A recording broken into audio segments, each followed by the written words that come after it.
ازيكم عاملين ايه؟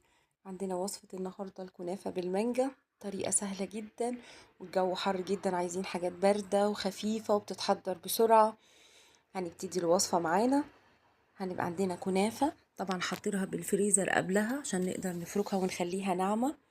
نحط عليها حوالي معلقتين سمنة او زبدة اللي بيريحك، وبنحط حوالي 3 معالق سكر بودر، وبنقلبها على النار ونحمرها لحد ما تتحمر ويطلع لونها ذهبي.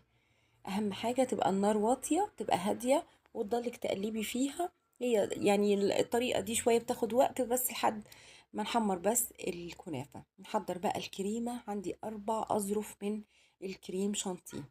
أنا هنا حاطة تلج، وكل ظرف بياخد حوالي نص كاسة حليب أو نص كاسة مية باردة. بعد ما حطيت الوصفة، وأفضل بالكاسة المعياري أحسن، تطلع مظبوطة